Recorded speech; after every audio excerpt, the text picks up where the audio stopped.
welcome. Thank you for being here.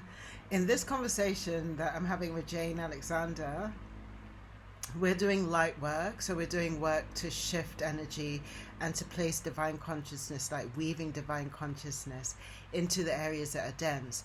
And in this particular segment of the work that we're doing, we're talking about money, and we're talking about the ability to actually really tap into our resources and what happens when we don't, and also what abundance really is.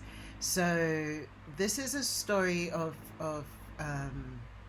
great importance for the light worker, because when we're coming from that etheric, energetic, untangible aspect in the work that we're doing, bringing that into the physical aspect becomes one of the challenges that we have. And so money becomes one of the challenges in amongst that. And so this is one of the things that we're going to be discussing. So join us in real time. The really weird thing that's happened is I've been plumbing this. Mm. It's had some moments I woke up the other morning completely in just a fear state Yeah. for 40 minutes, and then it passed. It was good. But what's come out of it has been a really, really weird money pattern.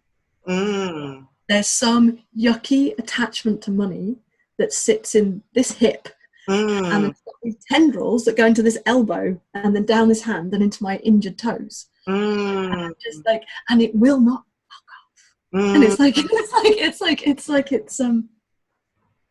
I can see it now, which is good because I couldn't see it before. But it's very tenacious. It's sort of, which I also thought was really interesting in the context of, because one of the things that distinguishes us as light workers, isn't it, is that we seek to make a living from what is essentially freely available to everybody. And we don't make our living from the healing. Of course, we make our living from the skills we've got around taking care of people. That's what people are paying us for. I do get that.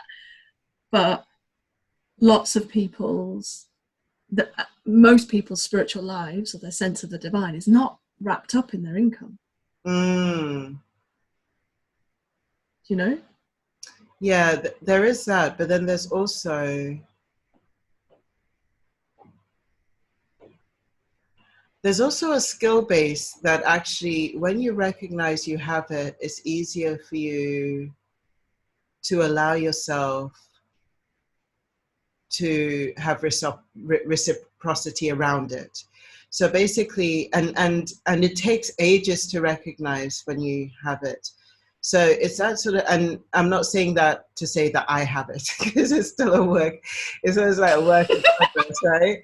But I recognize that that's the thing. So basically, there's something about a level of skill base that allows you to recognize the people that you're speaking to, allows you to actually get what you're saying to them in a way that is creating massive transformation, and allows you to be that conduit that is a seamless flow for divinity. So there's no kind of, weird blocks and weird stuff.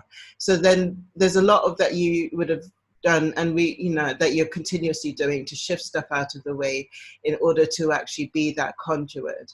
And there's something in the midst of that story that you recognize that actually, for sustainability and for you to show up, or for you to do the thing, and for you to be available, there has to be a relationship with your natural resources that allows for that to happen seamlessly, And that's where the opening comes. Where we get all messed up is that basically there can still be a lot of icky stuff around resources, whether it be money or physical resources. There's a lot of density in perspective around that, of what it means to have money, own money, be given money, all of those things. And what is money, all of those things. So basically, as a result, there's a heaviness around money anyway. And so it's a lot easier for somebody to actually just go, okay, I hire you to do this thing, rather than for us to take the responsibility of clearing the crap that we have around money, so it becomes divine, and then for us to have that relationship where it can seamlessly flow in and out. There's a lot of residue that needs shifting out for that to happen. And so the story of kind of like, you know, soul work being freely available, it's a perspective, but it's a perspective really when you look at the core of that, the perspective is still around the relationship with money, isn't it? Yeah. And what does it mean to make? I mean, there's a question that I'm always constantly asking, and you know, what does it mean when we say it's all divine? What does it mean when money is truly divine in our perspective? You know?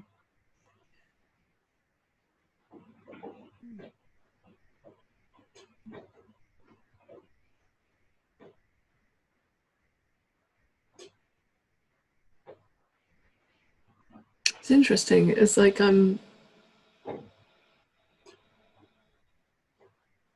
it's almost like it's not. I thought I had to get rid of the pattern, but I don't. I just have to integrate it. Mm.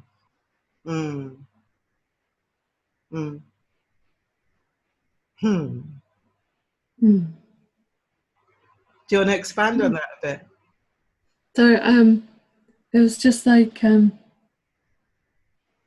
it was like there was like I think there was a double bluff going on. So it was like there's a wanting of money inside my being,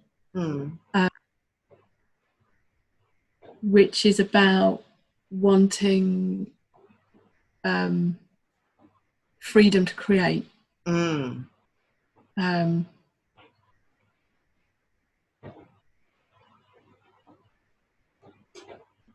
And I was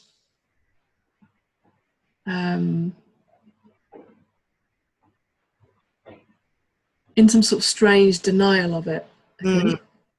So it was almost like it felt wrong that I had that feeling.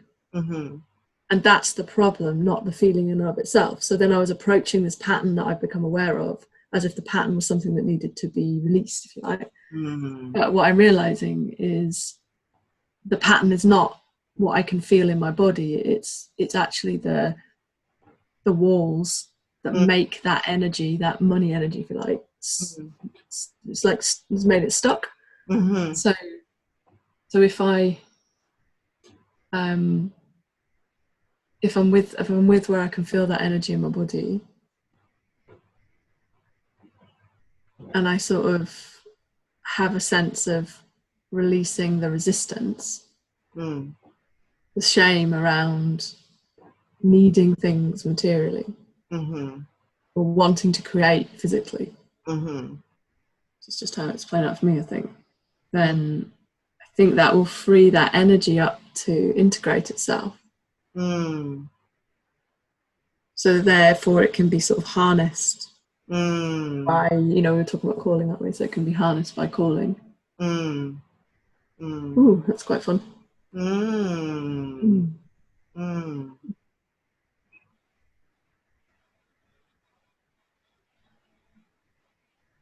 Yeah, it's sort of moving from limbs to kind of like sacral. It's probably a better place for it.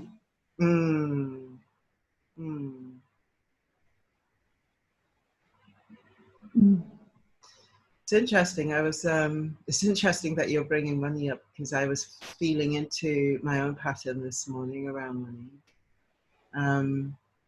I was feeling into the feast and famine relationship that I've had with it, and how that feast and famine relationship is a ancestral relationship.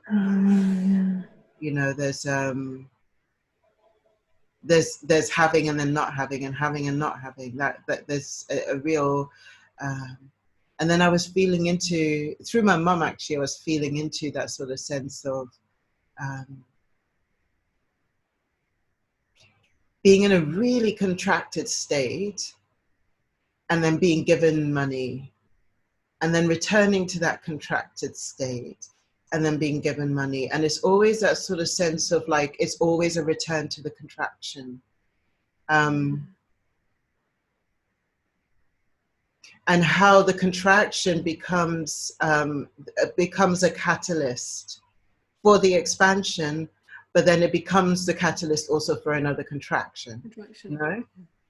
And so for me, it was really feeling into that, like really feeling into the texture of that, and also feeling into how that gets shifted on. Because what is it to be abundant and to not feel,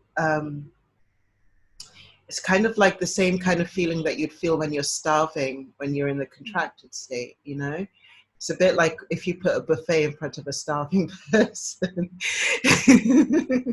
It's like suddenly, there's just everything available. And then also what I was really feeling into as well is that a lot of times we tell ourselves it's about the money, and it's not. It's about the relationship that we have with our purpose, and the relationship that we have with our ability to harness resources and connect to resources, or certainly for me. So the prospect of being given lots of money, so say like the prospect of being given millions of pounds, let's say, there's something that could be deeply detrimental in that if the harnessing of the purpose piece isn't there. Because it's almost like a child, that has been told it never has to work and it's just got money in the bank. Whether that child then builds a muscle and the strength that is necessary, whether the child then is building that sort of sense of connection to soul, so that the intuitive navigational system gets built up, whether the child is able to navigate in the world in a way that is actually really harnessed energetically and empowered. There's a lot that doesn't happen when we haven't built that relationship up. You know what I mean? And so that's what I was seeing, that there's sometimes we tell ourselves that, money equals freedom. And so then if we're given lots of money, or if we have a flow of money, then we will be free. But what I was actually feeling into is actually, that's not necessarily the case. So then it becomes a bit of like really starting to build the relationship that we have with our resources. And so that's when, that whole feast and famine thing was coming up really powerfully. And also the things that we tell ourselves around the work that we do, and whether there's a sustainability element to it or not, whether we're going to be sustained by divinity in the work that we're doing or not, whether we can receive in the work that we're doing or not.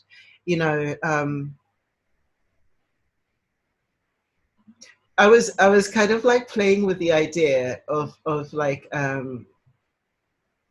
somebody donating money for, say, like a non-profit thing to be built. So like for a building to be built and for everything to be in there, and for something good to happen there. And then I was thinking, but if that was to happen without a certain level of astuteness, that building would constantly be in loss. Yeah. Do you know what I mean? Mm-hmm. Like there wouldn't, like it would constantly be in a case of like, it wouldn't be able to find its feet around its natural resources, So then the finding of your feet, the feet around the natural resources, is a most powerful element on which everything else is built. Yeah. So I was playing with all of that when you just spoke about money, Yeah, I was this morning, that was really present for me.